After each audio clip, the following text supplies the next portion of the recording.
अयोध्या में बन रहा राम मंदिर इन दिनों वैश्विक चर्चा का विषय बना हुआ है। वैसे तो मंदिर मात्र स्थापत्य कला का ही उदाहरण नहीं, अपितु मूर्तिकला, चित्रकला, संगीत, कला, धर्म एवं दर्शन के अंतर्विषयी संबंध का परिचायक होता है। भारतीय कला के ग्रंथों में मंदिर की संकल्पना वास्तु पुरुष के रूप में की गई है। जिस प्रकार मानव शरीर के विभिन्न अंग होते हैं, उसी प्रकार मंदिरों में विभिन्न अंग एवं प्रत्यंग होते हैं। इसी प्रकार मंदिर को ऊर्ध्वाधर रूप में विभिन्न भागों में सिर, ग्रीवा, कंधा, धड़, जांग तथा पैर आदि के रूप में बांटकर देखा जाता है।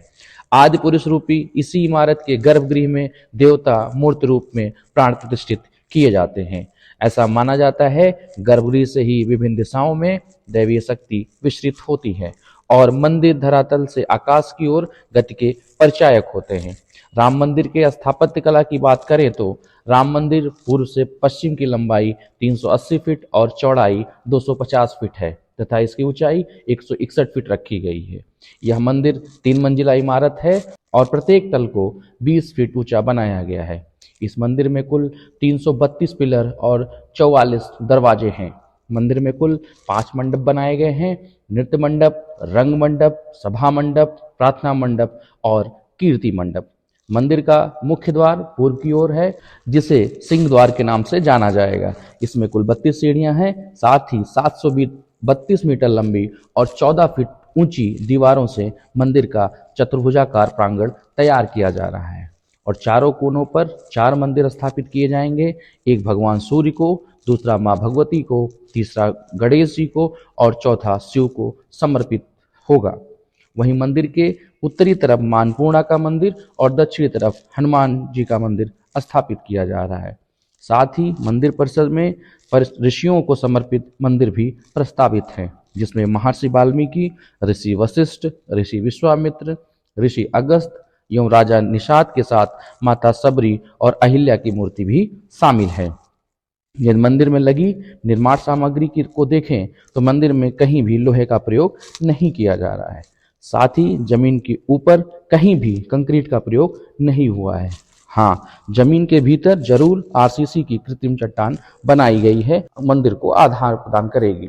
मंदिर को नमी से बचाए रखने के लिए ग्रेनाइट से 21 फुट ऊंचा चबूतरा बनाया गया है। मंदिर में यदि तीर्थयात्रियों की सुविधा को देखें तो भंडारण के लिए लॉकर सुविधा उपलब्ध कराई गई है, जिसमें 25,000 से अधिक तीर्थयात्रियों को सामान रखने की व्यवस्था की गई है। साथ ही यात्रियों के लिए चिकित्सीय सुविधा भी उपलब्ध कराई गई है।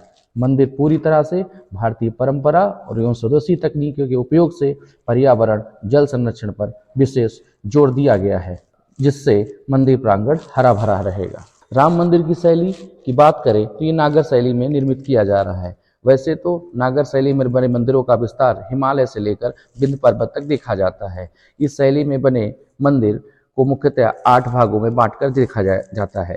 पहला मूलाधार, जिस पर संपूर्ण भवन खड़ा किया जाता है।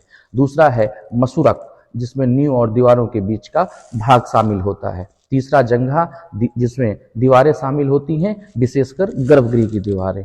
चौथा कपोत, जिसको कार्निस के रूप में जानते हैं। पांचवा है शिखर, मंदिर का शीर्ष भाग अथवा गर्भगृह का ऊपरी भाग होता है। छठा ग्रीवा, शिखर का सबसे ऊपरी भाग। सातवां है वर्तुलाकार आमलक, शिखर के शीर्ष पर कलश के नीचे का भाग होता है। आठवां कलश, जो शिखर के शीर्ष भाग पर स्थापित किया जाता है।